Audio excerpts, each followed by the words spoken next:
Cat in the Corner Chair by Grace Nell Wilson.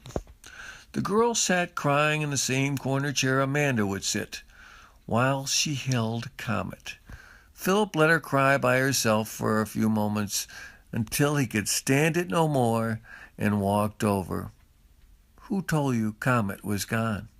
he asked her quietly, so as not to disturb the handful of customers browsing the used books, magazines, and vinyl records. "Nobody had to tell me, Mr. Semple." She sniffled into a small handkerchief. "I haven't been here since I finished my sophomore year at the university last June, and I remember that Comet was losing weight badly then.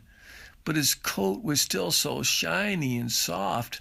His coat was like a black mercury I once had after I waxed it for the summer. It was a mercury comet, in fact. You named him after a car?" she wanted to know, and it furnished a nice distraction. "No." He shook his head. "Amanda named him after he walked in, just walked right in the bookstore, right through that open door one hot night in August, and made himself at home.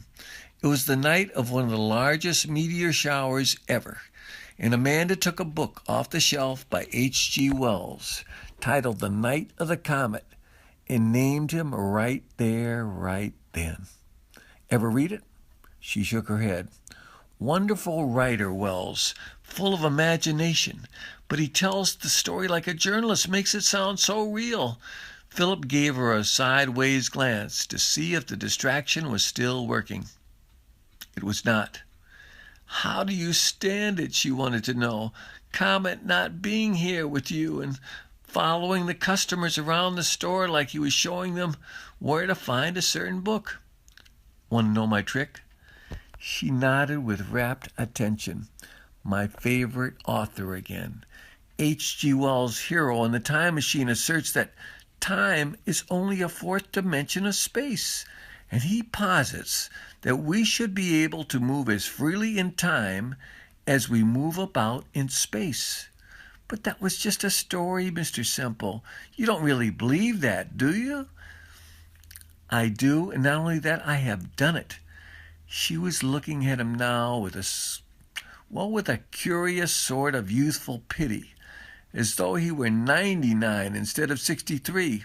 He pulled up a footstool from under the tall biography bookshelf and sat. "Last night, Amanda was sitting in that very chair you're sitting in, and Comet was on her lap, and she was stroking his beautiful coat. But you told me your wife died 12 years ago." "She did," he said. "But is that to mean that all the time we spent together before she left me is just supposed to be stricken from my consciousness?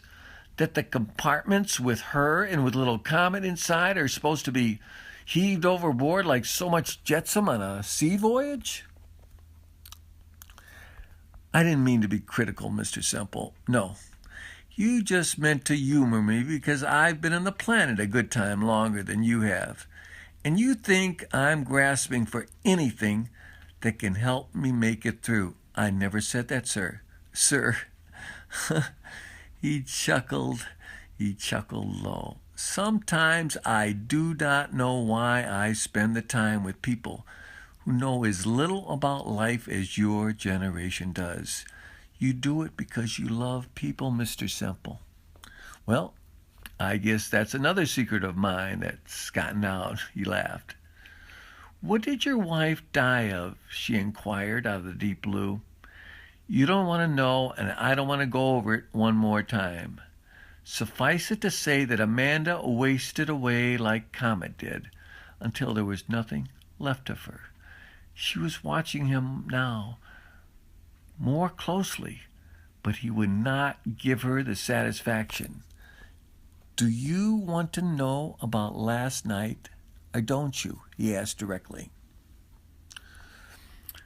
When she did not answer, he barreled on.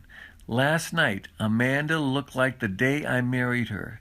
I can still remember her looking up at me at the altar with those mournful blue eyes, as though she were asking if I really would stick with her, for better or for worse, in sickness and in health.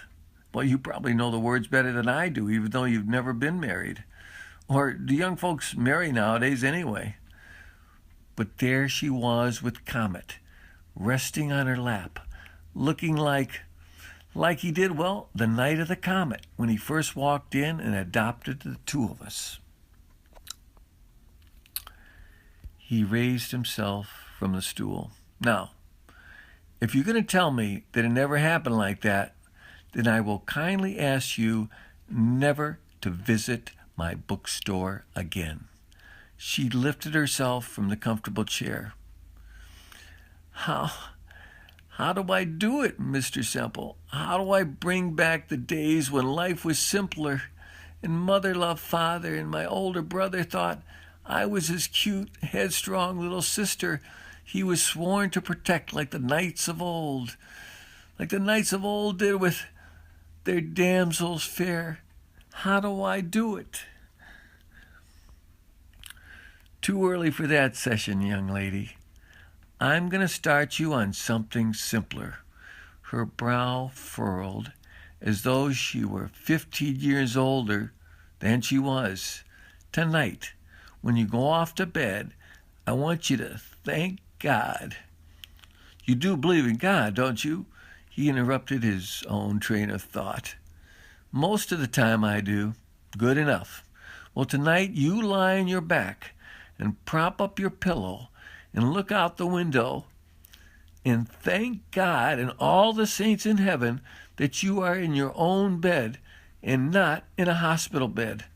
Lord, the times I spent with Amanda at the hospital before she was finally freed. Yes, sir, every night you do not spend in a hospital bed is one large gift from above. He paused to change trains, but before he did, he asked, "Think you got that?" "I think so." She managed to smile with something of the gentleness of the later little comet in that smile. Good.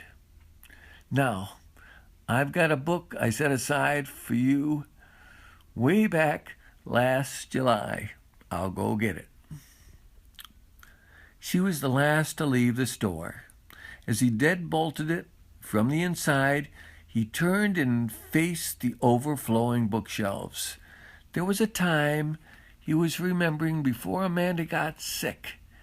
She was doing dinner and back, and Comet was a 3/4 grown cat, a Kit Kat, Amanda called him. He had a long spool of string, and he had attached a good length of it from the mystery to the history shelves clear across the store. Onto this, he scotch-taped a miniature time capsule made of 2 egg carton pockets glued together, one atop the other. Then he began to unreel the man-made time craft or was it a handmade time craft? And he did that along the string as Comet watched. "Want to witness the first flight of the time machine with Comet and me?" he called into the kitchen. Amanda came into the room, and Comet sauntered up to escort his dear wife to her comfy chair in the corner. It was going to be a cozy night, he sniffled.